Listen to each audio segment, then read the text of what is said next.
Hi, I'm Heather, and today we are making brookies. Now, if you've never heard what a brookie is, it's a brownie, and then you put cookie dough on top of it, and then you put it in the oven and bakes, and it's delicious. But today we are doing a little bit of a healthier version than that. We start off with 5 tablespoons of coconut oil because we're going to start off making the brownies first. Now, the coconut oil I like to use is Kirkland. Costco's where it's at. Now, this is awesome. Costco is awesome for multiple reasons. If you haven't gone there, just go. But $15 is huge thing coconut oil. Now, if you go through coconut oil as much as I do, and I use it for so many different things, I literally give it to my dog. Like, she tends to get upset stomach a lot. Coconut oil helps with that, and it makes her shiny, she's happy, makes her breath smell a little bit better. So that girl does some things. When she sees this container, it's hilarious. She's like, I want some. So, we're gonna melt the coconut oil. We need 5 tablespoons. The way I like to get this out is with a fork. It's definitely a pain. I definitely get my boyfriend to do it sometimes because I don't want to do it. Now, I would say these brookies are vegan. Depends on a couple things. So today I'm using a flax egg, which is essentially 1 tablespoon of flax, ground flax, and I use this one, and then 3 tablespoons of water. And then you want to let it sit for about 5 minutes until it gets very like gelatinous. See how it doesn't really move? Kind of like chia seeds, you can do the same thing with chia too. It replaces an egg. So 1 tablespoon with 3 tablespoons of water is 1 egg. So depending on how many eggs you need, you're gonna have to do that a couple times. Now you could also melt this over the stove. Put it in a pot, melt it. When I have like a smaller container of coconut oil, I would buy the one from like Trader Joe's.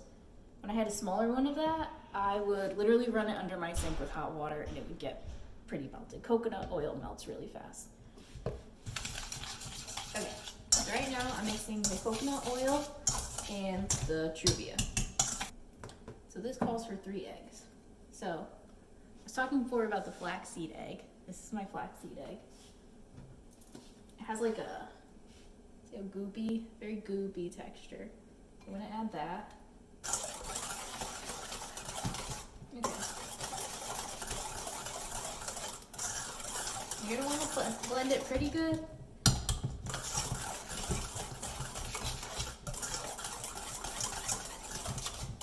Okay. Now I have 2 teaspoons of vanilla. I'm the kind of person that believes the more vanilla the better. I like the taste of vanilla. 2 teaspoons. You could put 1 teaspoon if you're not too much of a fan of vanilla taste. More vanilla the better. Just like with garlic when people cook. Okay. This is how I measure salt. A little bit in my hand. Put it in there. Cocoa powder time. This recipe calls for 3/4 cup cocoa powder. You could sift your cocoa powder. I'm not one for that. I don't have time for that. This is the point of the batter, that it gets really hard to stir. I'm also kind of mashing it down to get those lumps out, which you could have probably prevented if, sifting the cocoa powder. Alright, a few chunks are okay.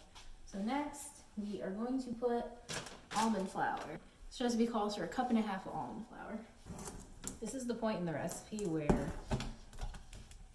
you're like, this batter is so dry. How do you keep mixing it? My arm's about to really hurt. And this is why. Eventually we'll add milk. I'm getting to that point, we're gonna add milk. I like good, original, unsweetened almond milk. I kind of do 1/8 cup at a time, just to kind of gauge, 'cause you don't want it too wet. I like a fudgy brownie, but we'll see how this goes.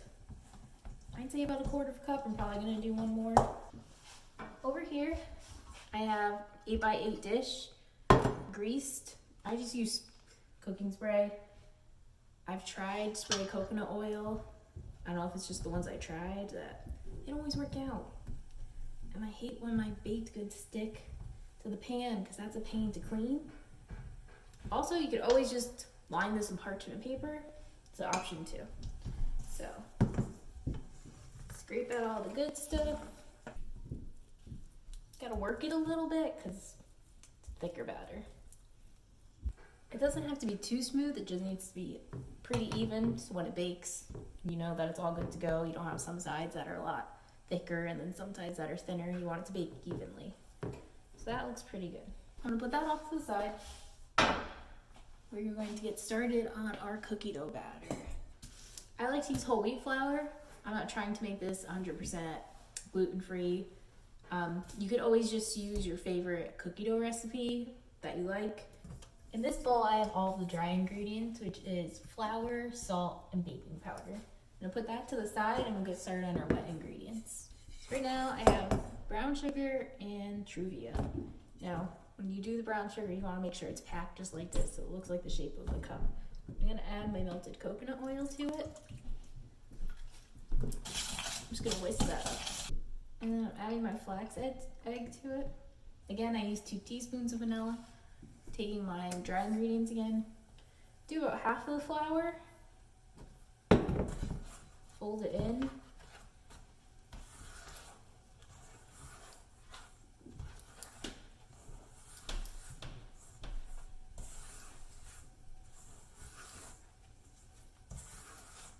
And then add the other half. Honestly, don't be afraid. Use your hands. Best tool you have. And then you're gonna add your chocolate chips. Now, I'm not gonna lie, these chocolate chips have dairy in them. That's all I have on hand. Use your hands on hand. So what you're gonna do is grab your brownie mix. You're gonna take about half. I'm gonna kind of chop it with my hand down the middle. Take chunks. I can just press it down.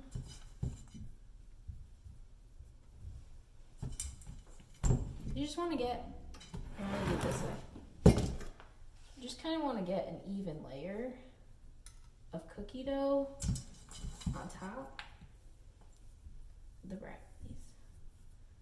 So this is going in the oven, 350 degrees for about 40 minutes, I would say. Just keep checking on it. Kind of want the cookie to get golden.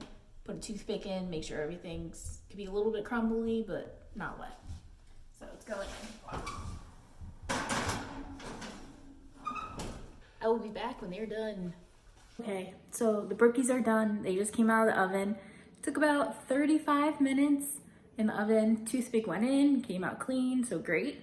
They look pretty good. I'm just waiting for them to cool off.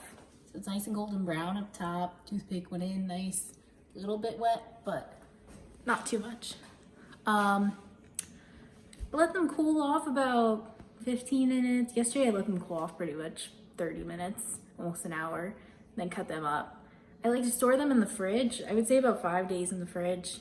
They're good. You could always put them in the freezer. It's always an option, you know. Don't feel the need to eat every single one, you know. Anyway, hope you guys like this video. It was fun, really. I like baking, I like cooking, I like video games. I also like makeup, fashion. I don't know, I'm a girl. I like doing all that. I love a Poshmark. That's fun for me too. I'm really enjoying my Poshmark lately. I just redid all my photos on the Poshmark. So, I don't know. Check me out there. I'll put information down below in the description box. I really hope you enjoyed the video. Leave a comment, like, subscribe if you want. Thanks so much. Bye.